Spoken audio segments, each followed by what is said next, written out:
دو کتابیں ہیں جو کہ میں چاہوں گا کہ آپ ضرور پڑھیں انشاءاللہ تعالی۔ ان میں سے ایک شاہ ولی اللہ رحمۃ اللہ علیہ کی ہے اور اس کا نام ہے الانصاف فی بیان سبب الاختلاف،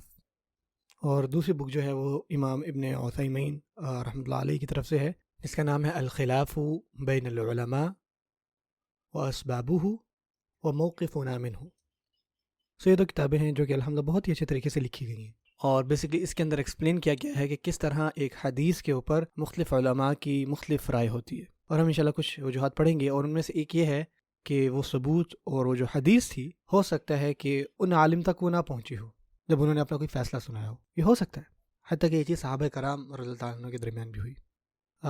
بہت سارے لوگ سمجھتے ہیں کہ ایسا ہرگز نہیں ہے، لیکن اگین ہمیں انٹلیکچولی آنیسٹ ہونا پڑے گا اس معاملے میں، یعنی ایسے بھی صحابہ تھے جن کو احادیث نہیں پتہ تھی۔ میں آپ کو انشاءاللہ اس کی ایگزامپل دیتا ہوں، آپ کو پتہ بھی، آپ نے پہلے سنی بھی ہوں گی۔ اب پتہ ہے کہ حضرت عمر رضی اللہ تعالیٰ عنہ کے دور میں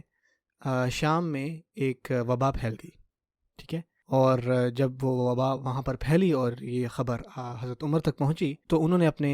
ساتھیوں سے پوچھا کہ ہمیں کیا کرنا چاہیے اس معاملے میں۔ تو ان میں سے لوگوں کی مختلف رائیں تھیں، لیکن پھر حضرت عبد الرحمن بن عوف رضی اللہ عنہ آئے، انہوں نے یہ فرمایا کہ میں نے رسول صلی اللہ علیہ وسلم سے یہ سنا ہے کہ جب آپ سنو کہیں پہ کوئی وبا پھیلی ہے تو اگر آپ وہاں پہ نہیں ہیں تو آپ وہاں پر نہ جائیں،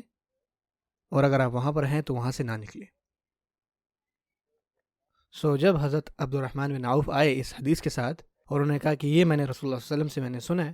تو تمام ساتھیوں نے کہا ٹھیک ہے۔ آپ دیکھتے ہیں کہ ان کی جو آراء تھی وہ پہلے مختلف تھیں، اور جیسے حدیث ان کو پتہ چلی اور انہوں نے بتایا کہ میں نے سنا ہے رسول صلی اللہ علیہ وسلم کو اس ایشو پر بھی بات کرتے ہوئے، تو وہ سب مان گئے۔ اس سے یہ پتہ لگتا ہے کہ ان صحابہ کو وہ حدیث کے بارے میں نہیں پتہ تھا۔ اور اس کے ساتھ ساتھ میں آپ کو ایک اور بہت ہی زبردست فقہ ایشو ہے وہ بھی بتاتا ہوں انشاءاللہ۔ آپ مجھے بتائیں کہ ایک حاملہ عورت کی عدت کیا ہے؟ جس کا خاوند فوت ہو جائے اس کی عدت کیا ہے؟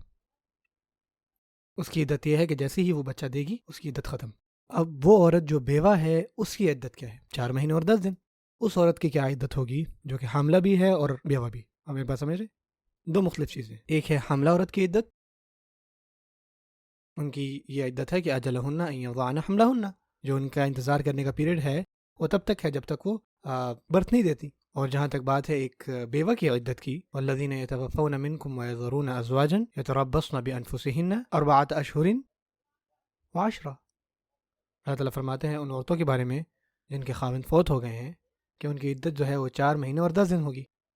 آپ بتائیں اس بیوہ پہ کیا حکم آئے گا جو کہ حاملہ بھی ہے؟ اس وقت جو مسلمان تھے ان کو اس ایشو کے بارے میں نہیں پتا تھا۔ حضرت علی جو ہیں، حضرت ابن عباس رضی اللہ عنہما جو ہیں، انہوں نے شروع میں یہ فیصلہ سنایا کہ ان دونوں دورانیوں میں جو لمبا دورانیہ ہے نا اس کو اتنا انتظار کرنا چاہیے۔ مثال کے طور پہ کہ ایک عورت کی پریگنینسی ختم ہوتی ہے اس عورت کے خاوند کے فوت ہونے کے 2 مہینے بعد، ابھی بھی جو اس عورت کا عدت کا وقت ہے وہ 4 مہینے اور 10 دن ہے، یا وہ عورت ابھی بھی حاملہ ہے اور 4 مہینے 10 دن گزر جاتے ہیں اور پھر جب اس کا بچہ ہوتا ہے تو اس کی عدت ختم ہو جاتی ہے۔ حضرت علی اور حضرت ابن عباس رضی اللہ عنہما کا جو شروع میں جو ان کی فیصلہ تھا، لیکن پھر ان کو ایک حدیث ملی، حضرت ابو موسیٰ رضی اللہ عنہ ان کے پاس آئے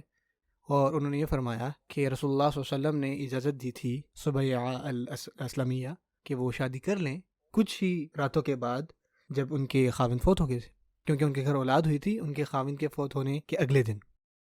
معنی یہ ہے کہ آپ صلی اللہ علیہ وسلم نے ان کی عدت کو ختم کیا ان 2 وقت کے درمیان جو سب سے کم ہے۔ پھر حضرت علی اور حضرت ابن عباس نے جو اپنا حکم سنایا تھا اس کو ریورس کر دیا، اور اس کتاب میں تقریباً 100 سے زیادہ ایسی مثالیں ہیں جس میں اس طرح کے واقعات ہیں۔ ایک اور میں آپ کو سناتا ہوں کہ حضرت عمر جو ہے وہ اپنے گھر میں بیٹھے ہوئے تھے اور حضرت ابو موسیٰ الاشعری جو ہے ان کے گھر آئے اور انہوں نے ان کے دروازے پہ دستک دی، اور انہوں نے 3 دفعہ ان کے دستک دی اور ان سے اجازت لی اور وہ چلے گئے، اور حضرت عمر جو ہے وہ اپنے گھر پہ موجود تھے، اور بیسیکلی حضرت ابو موسیٰ اور حضرت عمر جو ہے وہ دوست تھے، یعنی ان کا یہ تھا کہ آپ میرا انتظار کیوں کر رہے ہیں، آپ نے دروازہ کھٹکھٹایا اور اندر آ جائیں، مجھے اٹھ کے آنے کی ضرورت نہیں ہے۔ ان کی ایک انڈرسٹینڈنگ تھی آپس میں۔ لیکن پھر حضرت ابو موسیٰ نے کہا کہ میں نے آپ صلی اللہ علیہ وسلم سے یہ سنا ہے کہ اگر آپ 3 دفعہ اجازت طلب کریں اور آپ کو اجازت نہ دی جائے تو آپ کو چاہیے کہ آپ چلے جائیں۔ کیا آپ یقین سے کہہ سکتے ہیں کہ آپ صلی اللہ علیہ وسلم نے یہ کہا ہے؟ تو انہوں نے کہا ہاں بالکل آپ صلی اللہ علیہ وسلم نے ایسا کہا ہے۔ تو انہوں نے کہا کہ کچھ اور صحابہ کو بھی اپنے ساتھ لے کے ہیں جنہوں نے یہ حدیث سنی آپ صلی اللہ علیہ وسلم سے۔ حضرت ابو موسیٰ جو ہیں وہ گئے اور انہوں نے کچھ صحابہ کو ڈھونڈا جنہوں نے یہ حدیث سنی بھی تھی، اور حضرت عمر جو ہے انہوں نے ان کو اس بات کو یقینی بنایا کہ وہ کچھ اور صحابہ کو بھی لے کے آئے جنہوں نے اس حدیث کو ان کے ساتھ سنا ہو، کیونکہ حضرت عمر جو ہے وہ بہت زیادہ حیران تھے کہ انہوں نے اس حدیث کو آپ صلی اللہ علیہ وسلم سے کیوں نہیں سنا۔ یہ وہ واقعات ہیں جو کہ ہمیں ملتے ہیں کہ بعض اوقات آپ کوئی فیصلہ سناتے ہیں اور آپ تک وہ حدیث نہیں پہنچی ہوتی، ہو سکتا ہے کہ وہ بہت واضح ہو لیکن آپ نے وہ حدیث نہیں سنی۔